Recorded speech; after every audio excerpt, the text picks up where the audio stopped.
3 major career आपने decide कर लिया। तो इन 3 करियर के लिए मैं मेन तौर पे बताऊंगा आपको आज। 6 क्लास से ही 10th क्लास तक मैं दावे के साथ कह रहा हूं आपका बच्चा पहले अटेम्प्ट में क्लियर करेगा कोई भी कॉम्पिटेटिव एग्जाम, बिकॉज मुझे पता है कि कॉम्पिटेटिव एग्जाम बिल्कुल इजी है, बिल्कुल इजी है और बिल्कुल इजी है।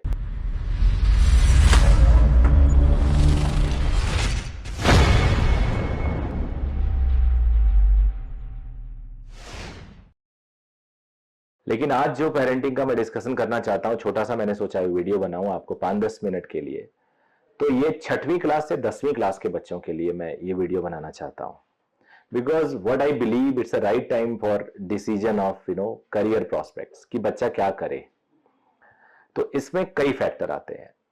जरा आप एज ए पेरेंट सोचिए, एज ए चाइल्ड सोचिए कि हमारे अभी के पेरेंटिंग और पिछले टाइम के पेरेंटिंग में क्या डिफरेंस है। बिकॉज अगर हम बेसिक बात नहीं समझेंगे तो आगे नहीं बढ़ सकते। पहले पुराने जमाने के पेरेंट्स कैसे होते थे, आज के जमाने के पेरेंट्स कैसे हैं। एज ए चाइल्ड आप ये कह सकते हैं कि रिस्पेक्ट हम लोग बहुत करते थे, अभी के बच्चे भी कर रहे हैं, इसमें कोई खास डिफरेंस नहीं है। लेकिन जो पुराने जमाने के पेरेंट्स बच्चों को ट्रीट करते थे, अभी के जो पेरेंट्स जो बच्चों को ट्रीट कर रहे हैं, उसमें जमीन आसमान का अंतर आ गया है।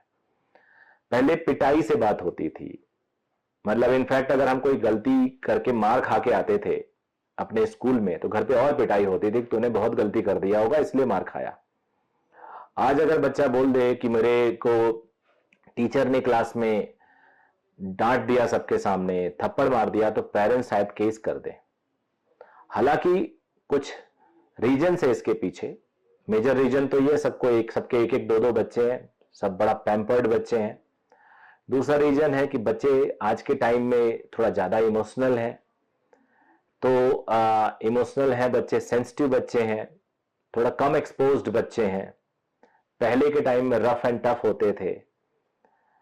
तो अभी क्या हो रहा है, अभी पेरेंट्स को ज्यादा चिंता है इस बात की कि कैसे क्या किया जाए कि हमारा जो एक बच्चा है, 2 बच्चा है, 3 बच्चा है, ये सेटल हो जाए अच्छे से।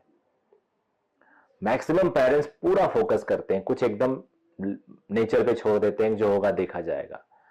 बट मेरा मानना है कि बहुत छोटे से एफर्ट से, आपके बहुत ही छोटे एफर्ट से, रेगुलर एफर्ट से आपका बच्चा बहुत अच्छे करियर को ले सकता है फ्यूचर में। अब कैसे हो सकता है ये? तो मेरा ये मानना है कि आप लोग पहले से अपने बच्चों को, पहले तो एक तरह से दुश्मन, मैं बड़ा शुरू से कहता हूं बच्चों के दुश्मन नंबर 1 कौन कौन है, उन दुश्मन से पहले दूर करने की कोशिश करिए अपने बच्चे को। आपके बच्चे का सब दुश्मन नंबर 1 है मोबाइल फोन। बहुत ही डिस्ट्रक्टिव है आज की डेट में। कई बार मजबूरी हो रही है आजकल, ऑनलाइन क्लासेस वगैरह, बट याद रखिएगा मोबाइल फोन आपके बच्चे का बहुत बड़ा दुश्मन है। टेलीविजन आपके बच्चे का बहुत बड़ा दुश्मन है। आपके बच्चे का कंप्यूटर बहुत बड़ा दुश्मन है। ये गैजेट्स जो है दुश्मन है आपके बच्चे के। अब कैसे मैनेज करना हो आप सोचिए। मैं स्ट्रिक्टली ये नहीं बोल सकता कि एकदम खत्म कर लीजिए, मैं ये नहीं बोल सकता कि अलाउ कर दीजिए, बट इतना बता दे रहा हूं ये आपके बच्चे का दुश्मन नंबर 1 है। 16 साल 18 साल का बच्चा, आई एम श्योर वो कुछ कुछ चीजों को जिसको अच्छे से देखता है उसी पे इन्फ्लुएंस हो जाता है। मैं जब जानता था, मैं जब अपना छोटा था, इनफैक्ट आप सबके साथ यही होगा कि जब आप बड़े शॉप पे जाते थे, मैं जब जाता था तो मैं सोचता था यार फ्यूचर में ये बड़ा ऐसे ही शॉप खोलूंगा, अच्छा है, देखो कितना बैठे हैं, ये बड़ा शॉप है, अच्छा है, पैसे आ रहे हैं। फिर कभी पुलिस ऑफिसर को देखता था, सोचता यार पुलिस ऑफिसर बनूंगा, कितना पावर है, लोग सैल्यूट करते हैं इनको, किसी को भी पकड़ लेते हैं, जुर्माना ठोक देते हैं। फिर अगर मैं किसी नेता को देखता था कि यार नेता को तो पुलिस भी सैल्यूट कर रहा है, नेता बनूंगा। तो हर टाइम आप लोग, आपका बच्चा हर जगह इन्फ्लुएंस होता है छोटी छोटी चीजों से। तो क्या आप अपने बच्चे को ऐसे फ्री कर देंगे कि आप बेटा जो मन करे वो करियर डिसाइड करो? बिल्कुल भी नहीं। करियर डिसाइड करने के लिए आपको मेरी बात मानिए, 3-4 पॉइंट पे फोकस करिए। If you as a parent is not sure, वो सारे पॉइंट है। पहले तो एक availability of resources. Suppose you have decided few career, chosen 4-5 आपने डिसाइड कर लिया, आपने अवेलेबिलिटी ऑफ रिसोर्सेज देखा। मान लिया आपने कुछ करियर बना लिया लेकिन आपके आसपास उसको परसू करने का कुछ है ही नहीं, तो अब मान लीजिए कि आपके बच्चे ने करियर ऐसा चूज कर लिया कि जिस करियर में आप कुछ हेल्प ही नहीं कर सकते, या ऐसा प्रोलॉन्ग करियर है जो बाद में अचीव करना है उसको, बड़ा करियर है, बढ़िया करियर है, लेकिन जब वो बीएससी कर लेगा तब करना है, और अभी वो चीज नहीं कर रहा। मान लो उसको पायलट बनना है, मान लो उसको सीए करना है, बट अभी साइंस लेके चल रहा है, तो बेसिकली पोस्टपोन हो गया करियर का। मेरे हिसाब से ठीक नहीं है। आप जब भी करियर प्लान करिए, रिसोर्सेस देख लीजिए कि उसका कॉलेज कहां होगा, कहां जहां से पढ़ाई करनी है, उसकी फीस क्या है, अफोर्ड कर पाएंगे नहीं कर पाएंगे, फिर उसके लिए क्या ट्रेनिंग या कोचिंग या हेल्प अवेलेबल है कि नहीं हमारे पास। अगर आपके पास ये सारी चीजें हैं, आप कर सकते हो, अफोर्ड कर सकते हो, बड़े शहर में रह रहे हो आप जहां सारी फैसिलिटी है, नो प्रॉब्लम। सेकंड आता है कि उस करियर का फ्यूचर प्रोस्पेक्ट्स क्या है, क्या उसके लिए आप अगर फॉरेन नहीं जाना चाहते, इंडिया में अपॉर्चुनिटी है या फॉरेन में अपॉर्चुनिटी है, अगर फॉरेन में है तो क्या आप इजीली जा सकते हो या जाओगे। सेकंड, अभी तो अपॉर्चुनिटी है, 20 साल बाद क्या होगा।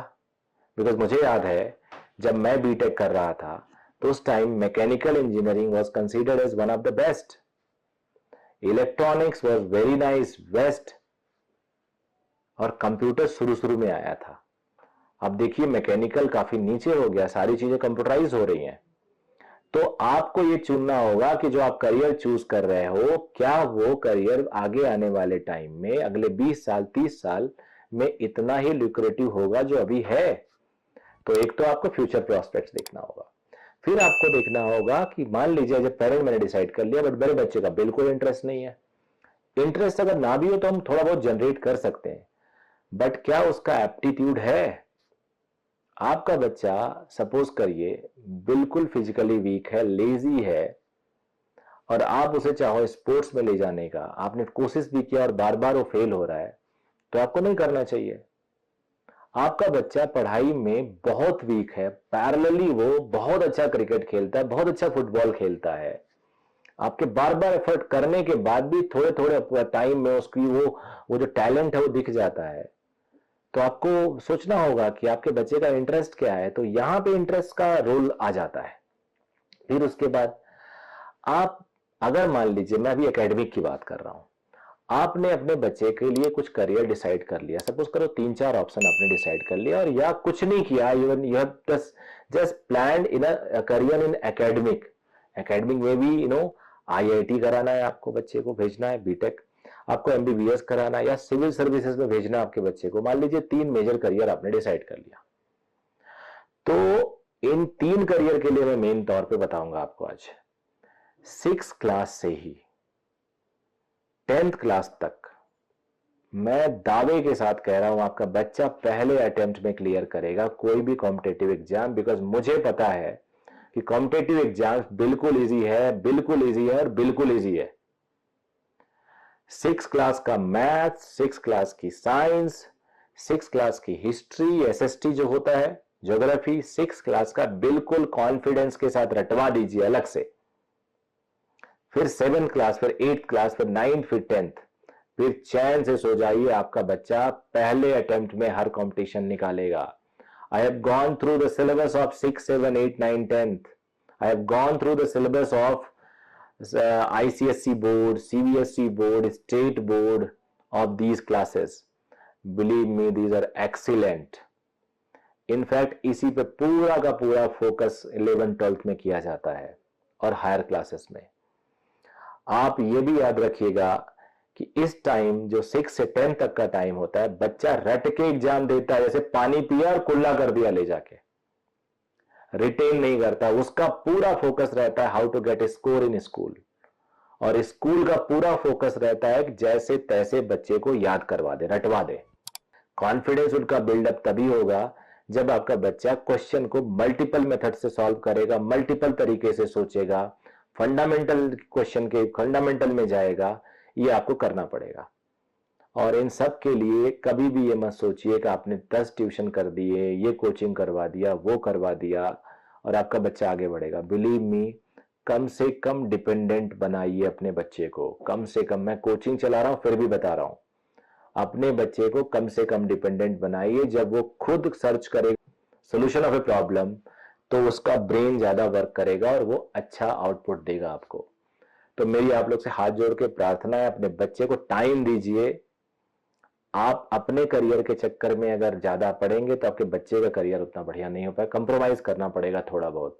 मैंने बहुत सारे सक्सेसफुल बच्चों को देखे हैं, उसमें से मैक्सिमम बच्चे 99% बच्चों के पेरेंट्स उनके साथ लगे रहते हैं, तब वो बच्चा निकलता है। तो कोई भी सक्सेसफुल बच्चा आप अगर देख रहे हैं आज की डेट में, कोई भी सक्सेसफुल पर्सन जो अपने दम पे आगे आया है, तो उसके पीछे उसके पेरेंट्स का रोल है बहुत बड़ा। अगर आप सक्सेसफुल बच्चे को आप सलाम कर रहे हैं, उसको इनकरेज कर रहे हैं, तो प्लीज उनके पेरेंट्स को इनकरेज करिए, क्योंकि सबसे ज्यादा कंप्रोमाइज पेरेंट्स ही करते हैं बच्चे को आगे बढ़ाने के लिए। तो मैं ये नहीं चाहता कि थोड़े हल्का सा फुल्का लापरवाही में कहीं आपका बच्चा डिजायर्ड गोल को ना ले पाए। तो 6 से 10 तक थॉरो पढ़ाइए और कुछ नहीं करना है आपको। कम से कम ट्यूशन, कम से कम dependency, let him think, let him rewrite the things, यही करेंगे आप, देखेंगे आपका बच्चा बहुत अच्छा निकलेगा। तो all the very best. I hope सब पेरेंट्स अगर आज से ऐसा करेंगे तो उनके बच्चे में पॉजिटिविटी आएगी। Thank you very much.